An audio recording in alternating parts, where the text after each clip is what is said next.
Welcome everybody, it's Module 4. I'm pretty sure that puts us about halfway through our class, which is excellent. Seems like, I don't know, the more I teach, it seems like the classes go faster. In my own experience as a student, that was not always the case. It seemed that each week would drag by and I was anxious to get to the next part or the next group of assignments and things like that. And I see several of you moving ahead. And that's okay. I don't have a problem with that. I don't always guarantee that I'll grade it as quickly as you submit it, but I will get to it, and it's okay that you do that in most cases. So as you can see on the screen here, learning objectives, we're going to talk about some data and how it relates to risk. We're going to look at trends, and then we're going to look at how we can convey that information to the right audience. And you're going to see that with some of the assignments and discussions. So there's an overview. Basically, in Module 3, we started looking at data. We're going to continue to do that, try and get into fairness audits and look at how we, treat our employees, but be consistent across the board. So you can see some of the questions there. And then you can also see the module at a glance. So things that we're going to need to do as well as we work through that portion of it. I'm going to move my photograph up a little bit so I can click to the next page. So really quickly, required resources. It looks like Chapter 9 is the chapter of the week. So there's also an article on what is HR analytics. It's a really good article. It's fairly short. I got a lot out of it, but I like HR analytics. That's kind of my thing. Then there's 21 HR data sources for analytics. That's informative. Another reading. There's quite a bit of readings this week. I forgot how much reading there is, but fortunately the articles go fairly quick, and there's some good information in there. And they make for nice references in the assignments. So just things to think about as you're going through there. And then obviously there's a quick video for you and some more reading as well. Now, the employee handbook, you will need that as you work on Project 1, which will be coming up in a couple of weeks. It's not going to be due this week, but I believe Module 5, so next week. We do have a discussion again this week, much like we had in Module 1. So you can see we're talking about leveraging data to improve decisions, decreasing turnover, improving total rewards, and decreasing risk. Those are things that I deal with on a daily basis and as an HR professional. I'm looking at data and trying to discern how we can decrease turnover. How can we improve our rewards package? That includes pay as well as benefits. And benefits are expensive. People don't realize that in most cases, the organization is paying 70 to 80% of the cost of the employee's medical insurance and things like that. Now, dental and vision a lot of times are considered voluntary supplemental plans that they may or may not pay for a part of. Excuse me. But medical insurance is extremely expensive, and the employer usually eats a good portion of that cost. If you want to know how much you would pay, just ask what your COBRA rates would be, because typically if you leave the organization and enroll in COBRA, you're going to pay 100% of that monthly premium. So, it can go up very quick.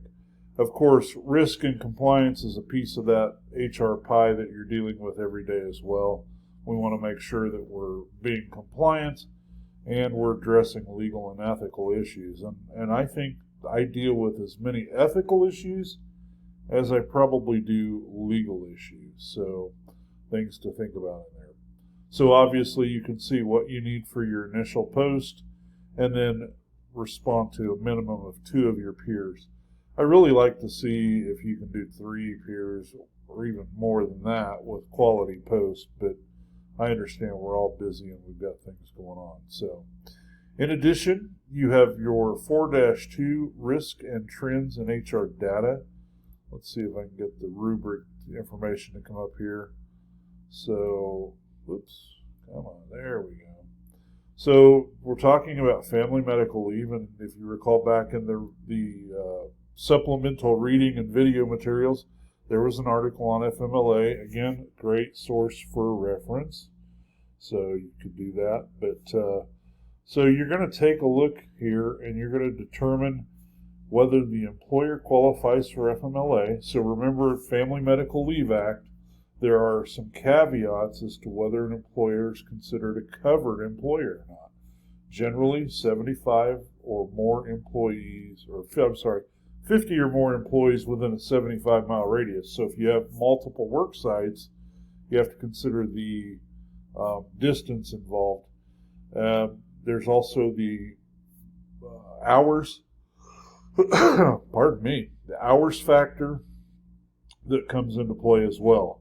So they have to work 1,250 hours in the preceding year to be eligible. And there's a number of other things, and I'm fairly tired today, and I apologize for that. So if I'm telling you just a little bit wrong, bear with me. We have an FMLA policy that I review when an employee asks for family medical leave, just to kind of make sure I review it, even though I've been in HR for a number of years. So you're going to use the following questions as a guide to your analysis, and then the question to look at the risks, and then obviously you can see down here what you need to submit. So we're creating a memo for the CFO. Is the company obligated to provide family medical leave? Certainly support that with references and company-specific information. So here again, you have the opportunity to use a little bit of literary liberties. Sorry, lots of L words right in the middle there. If there's not company-specific information provided, and you're typing along and you want to say the Acme Anvil Company or whatever, I'm okay with that, as long as you stay within the confines of the law. So you can't create your own Family Medical Leave Act and say, well, in my little state or my little country, we're using U.S. laws, and you're going to have to stay within that guideline. Also, if the assignment specifically provides frameworks to say, for example, recently we had the HR inbox exercise where the employee was from Texas. If that's the case, then we're going to have to stick with that. However, if not, if it doesn't say a particular state or anything like that, you want to use Colorado or Illinois or whatever, that's okay. We'll play along as long as you don't get too liberal in your writing. So obviously you can kind of see the criteria of the rubric here. This information is available to you, so I'm not going to belittle that point a whole lot. You're going to have to forgive me. I got to see if I can get my, go back. There we go. Sorry, I did not do a PowerPoint on this, so we're bouncing around just a little bit. We're going to get wrapped up very soon. And then review Project 1. Again, this assignment is not due in Module 4. This assignment is due in Module 5. I'm not going to access it today. We're already at 8.5 minutes, and I hate to go much longer than that. But please take a look at that and start looking at what you're going to need to do, because it's a fairly large assignment, and it's going to take some pre-work, if you will. So with that in mind, I'm going to close out, because I think it'll take us into the next, Chapter 9 reading section there.